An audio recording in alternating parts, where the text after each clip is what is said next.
আসসালামু আলাইকুম। আজকের ভিডিওতে আমরা এইচএসসি 24 কাজ ক্ষমতা শক্তির বরিশাল বোর্ড 2019 এই বোর্ডে আসা ম্যাথটি সলভ করব। ম্যাথ সলভ করার আগে আমাদের কিছু জিনিস আইডিয়া থাকা দরকার যে ম্যাথ কেমনে সলভ করতে হয়। প্রথমত আমাদের যে প্রশ্নটা থাকবে তা আমরা একবার ভালো করে পড়ে নেব, কারণ প্রশ্নের মধ্যে যে ডাটাগুলো থাকবে তা আমাদের ম্যাথ করতে সাহায্য করবে। চলেন আমরা পড়ে নিই। একটি পানিপূর্ণ কুয়ার গভীরতা 10 মিটার, ব্যাস 2 মিটার। আচ্ছা, বলা আছে যে গভীরতা যেটা কুয়ার হবে সেটার গভীরতা হবে 10 মিটার আর ব্যাস হচ্ছে 2 মিটার।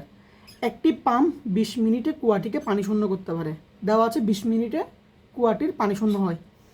উক্ত পাম্পের সাথে আরও একটি 1 এইচপি ক্ষমতার পাম্প যুক্ত করা হলো। অর্থাৎ যে পাম্পটি 20 মিনিটের ক্ষমতায় 20 মিনিটে কুয়াটিকে পানি শূন্য করে, তার সাথে আরেকটি পাম্প যুক্ত করা হলো যার ক্ষমতা হচ্ছে 1 এইচপি। কুয়াটিকে পানি শূন্য করতে কিছু সময় সাশ্রয় হবে। অর্থাৎ আমরা বুঝতে পারছি প্রথমে যে কুয়াটি 20 মিনিটে খালি হচ্ছে, তা পরবর্তীতে যদি এক এইচপি ক্ষমতা পাম্প আরও একটি যুক্ত করা হয় তাহলে পানি শূন্য আরও তাড়াতাড়ি হবে। আচ্ছা, এই ম্যাথের প্রথম কোয়েশ্চেনটা হলো প্রথমে পাম্পের কৃতকাজ নির্ণয় করো। আচ্ছা, ম্যাথ করার আগে আমাদের ডাটাগুলো কী কী আছে তা একটু বের করি। গভীরতা হচ্ছে এইচ, এখানে এইচ দেওয়া আছে। ব্যাস হচ্ছে 2 মিটার, ব্যাস হচ্ছে 2 মিটার, কিন্তু আমাদের লাগবে ব্যাসার্ধ। আমরা ব্যাসার্ধ পরবর্তীতে বের করে নেব। একটি পাম্প কয় মিনিটে খালি করতে পারে? 20 মিনিটে খালি করতে পারে।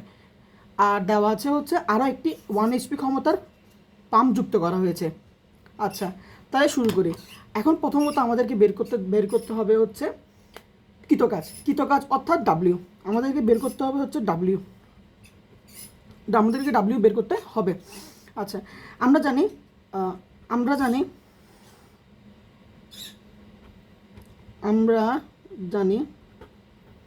W is equal two mgh। আচ্ছা, mgh আমরা উদ্দীপক থেকে পাই। এখানে m হচ্ছে ভর, m মানে হচ্ছে রো ভি। যেহেতু এখানে সরাসরি m এর মান দেওয়া নাই, তাই আমরা বের করে নিতে হবে। m এর মান বের করার জন্য আমরা জানি m is equal to rho V. Rho কি? রো মানে হচ্ছে পানির ঘনত্ব, যা আমরা আগে থেকে জানি 10⁻3। আচ্ছা, ভি, তো রোটা রোজ জায়গায় রাখি। ভিকে যদি আমরা একটু ভাঙি, কারণ এখানে আয়তনটাও সরাসরি দেওয়া নেই, তাই আমরা পাচ্ছি পাই আর স্কোয়ার এল। অর্থাৎ ভিকে ভাঙলে আমরা পাচ্ছি পাই আর স্কোয়ার এল। এখানের মধ্যে রো হচ্ছে 10⁻3 আর পায়ের মান তো আমরা সবাই জানি 3.1416। আর এর মান হচ্ছে ব্যাসার্ধ। এখানে ব্যাস দেওয়া আছে হচ্ছে 2। আর আমরা যদি ব্যাসার্ধ বের করতে চাই তাহলে 2কে 2 দিয়ে ভাগ করতে হবে, অর্থাৎ 1। তো ব্যাসার্ধের মানটি বসায়, ব্যাসার্ধের সাথে স্কোয়ার। আর এল হচ্ছে এখানে সবচেয়ে মূল ইম্পর্টেন্ট জিনিস হচ্ছে এল। আমরা জানি এল মানে হচ্ছে যতটুকু পরিমাণ পানি থাকবে, অর্থাৎ পুরো উচ্চতাটা এখানে এল হিসেবে কাজ করবে। যেহেতু পানিটা 10 মিটার গভীরতার মধ্যে রয়েছে, তাই এখানে এল হচ্ছে 10। আমরা ক্যালকুলেশন করে পাই, ক্যালকুলেশনটা করছি 10⁻3 ইন্টু 3.1416 ইন্টু 1, যেহেতু 1-এর ওপর স্কোয়ার করলে 1 হয়, তাই ইন্টু 10। আমরা এখানে পাচ্ছি 31416। এটা হচ্ছে ভর, এটাকে হচ্ছে ভর। এটা কিন্তু পাবো আমরা কেজিতে। আমরা সবসময় মাথায় রাখবো একক ব্যবহার করতে, যেন প্রত্যেকটা ম্যাথে আমরা একক ব্যবহার করি, এটা একটু মাথায় রাখতে হবে। আচ্ছা, এখানে আমরা এম বের করে ফেলেছি। জি হচ্ছে অভিকর্ষ ত্বরণ, যার মান 9.8। এইচ হচ্ছে ভরকেন্দ্রের সরণ। এই ম্যাথের ভরকেন্দ্র সরণটা আমাদের বের করে নিতে হবে। আচ্ছা, এখানে পুরো পানিটা শূন্য করা হয়েছে, তাই তার ভরকেন্দ্র সরণ বরাবর মাঝখানে থাকবে। তাইলে ভরকেন্দ্র সরণ হবে এই ম্যাথেরকে, যেহেতু গভীরতা 2 আর মাঝ বরাবর থাকবে পানি, মানে ভরকেন্দ্রটা মাঝ বরাবর থাকবে, তাই 10/2 অর্থাৎ 5। এবার আমরা মানগুলো বসিয়ে নিই। প্রথমে আমরা বসাবো এম এর মান। এখানে হচ্ছে 31416 ইন্টু 9.8 ইন্টু এইচ। এখানে এইচ হচ্ছে আপনার 5। এখন আমরা ক্যালকুলেশন করি। 31416 ইন্টু 9.8 ইন্টু 5, আমরা পাচ্ছি 1539384, বা এটিকে আমরা লিখতে পারি 1.539 ইন্টু 10⁻6। ওয়াট। আমরা ইতিমধ্যে গ নাম্বারটি সলভ করে ফেলেছি। এবার দেখি ঘতে কি বলা আছে। ঘতে বলা আছে উদ্দীপকের আলোকে কত সময় সাশ্রয় হবে গাণিতিকভাবে মতামত দাও। আচ্ছা, এই প্রশ্নের প্রথমে আমরা দেখতে পাচ্ছি 20 মিনিটে একটি কুয়া পানি শূন্য হচ্ছে। পরবর্তীতে আমরা আরও একটি 1 HP ক্ষমতার পাম্প যুক্ত করলাম। অর্থাৎ স্বাভাবিকভাবে চিন্তা করলে আমরা জানি আরেকটি পাম্প যদি যুক্ত করা হয় তাহলে তাড়াতাড়ি পানি শূন্য হবে। এখন আমার বের করতে হবে আরেকটি পাম্প যুক্ত করার পর কত আগে পানি শূন্য হচ্ছে। প্রথমে আমরা দেখছি, প্রথমে তো আমরা জানি এখানে উদ্দীপকে দেওয়া আছে যে পানি শূন্য হচ্ছে 20 মিনিটে, তাই আমরা প্রথমটা ডাটাটা জানি যে 20 মিনিটে প্রথম পাম্পের কারণে শেষ হচ্ছে, পানি শূন্য হচ্ছে অর্থাৎ। এবার আমরা বের করব দ্বিতীয় পাম্পটি যুক্ত হলে কত সময় আগে তা শেষ হবে। আচ্ছা, প্রথমে বর্তমানে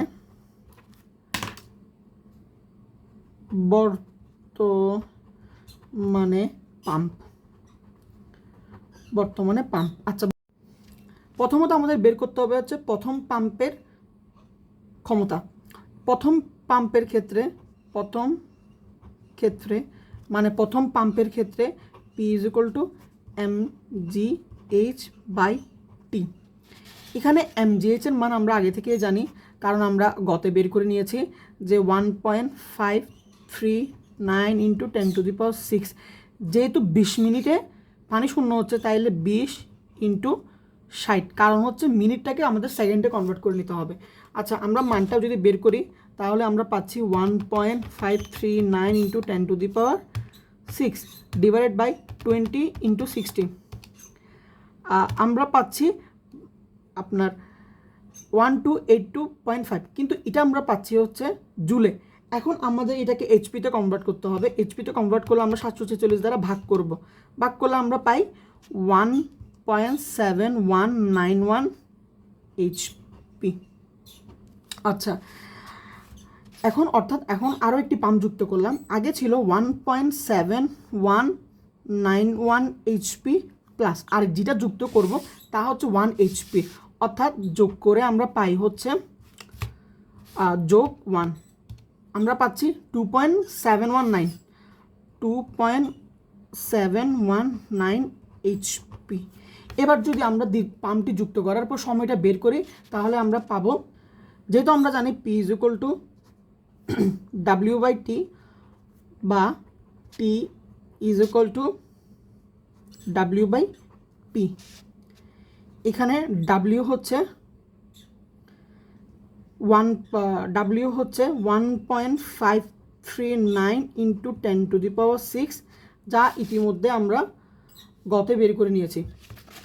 আর P হচ্ছে 2.719, যেহেতু এটা এইচপিতে আছে তাই আমরা এটাকে জুলে কনভার্ট করে নিই, তাই 746 দ্বারা গুণ। আর আমরা ক্যালকুলেশন করে পাই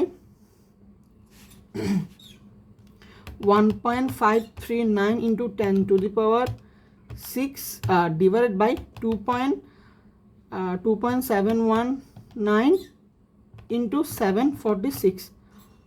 আমরা পাচ্ছি 758.73 সেকেন্ড। যদি আমরা মিনিটে কনভার্ট করে নিই তাহলে আমরা পাবো ডিভাইডেড বাই 60, তাহলে আমরা পাবো 12 মিনিট 64 সেকেন্ড। তাহলে আমরা দেখতে পাচ্ছি যে পাম্পটি আগে 20 মিনিটে খালি হতো তা এখন 12 মিনিটে খালি হচ্ছে, 12 মিনিট 64 সেকেন্ডে খালি হচ্ছে। তাই আমরা দেখতে পাচ্ছি পাম্প আরেকটি যুক্ত করলে আমরা তা আরও আগে পানি শূন্য করতে পারছি।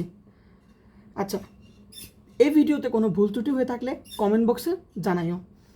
আর তোমাদের যদি কোনো নতুন কোনো কোশ্চেন থাকে তাও কমেন্টে জানাতে পারো, তাই আমি আগে ভিডিও আপলোড করার চেষ্টা করব। ধন্যবাদ।